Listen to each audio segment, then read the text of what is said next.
Riyad, alors merci de me recevoir d'abord. Donc j'ai lu dans la documentation que tu m'as envoyée que c'était ton grand-père qui était le caïd de la région. Oui, c'est ça. La tribu Sextana qui est d'origine de Taliwin. C'est là que ça vient. Ok.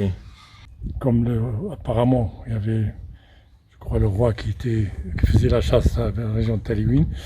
Et mon arrière-arrière-grand-père l'avait accueilli à l'époque. Comme ils avaient encore deux fils, le roi les a pris en charge et leur a donné par procuration pour les installer ici, pour pour gérer le pays. Ils sont venus au 19e siècle, au début. Ils se sont installés ici et par décret royal, ils sont devenus caïds de la région à l'époque. Ils ont créé la tribu Sectana. Alors quand il s'est installé, il a commencé à acheter des terres et la tribu s'est agrandie. D'ailleurs, c'est l'histoire de toutes les tribus du Sud, c'est pareil. Ça, c'est mon grand-père. Le caïd. Le caïd, Khaïd Omar. Ça, c'est son deuxième, là, c'était le calife.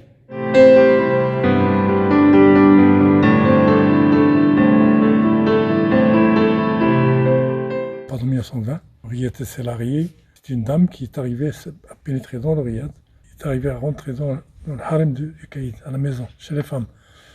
D'ailleurs, c'est le seul caïd qui a laissé une femme étrangère rentrer dans sa maison pour voir le harem. On se balade dans le Riyad, on va dans la Kasbah, la grande Kasbah, et vraiment, le livre en lui-même n'était pas très intéressant, mais la façon de description de cette dame. Te replonger à l'époque. Vraiment, on rentre maintenant dans la Kasbah et on lit et on revoit tout. Et puis, comment les femmes vivaient avec les esclaves de l'époque, les concubines dans la grande Kasbah. Mais je crois que c'était 1928. On va visiter? Oui. Allez. Donc ce riad-ci était utilisé surtout pour les invités. Ouais. Le petit riad où ta maman loge, c'était à l'époque pour les jeunes. C'était pour les jeunes quand ils atteignaient la puberté. Les garçons étaient cloîtrés là-bas.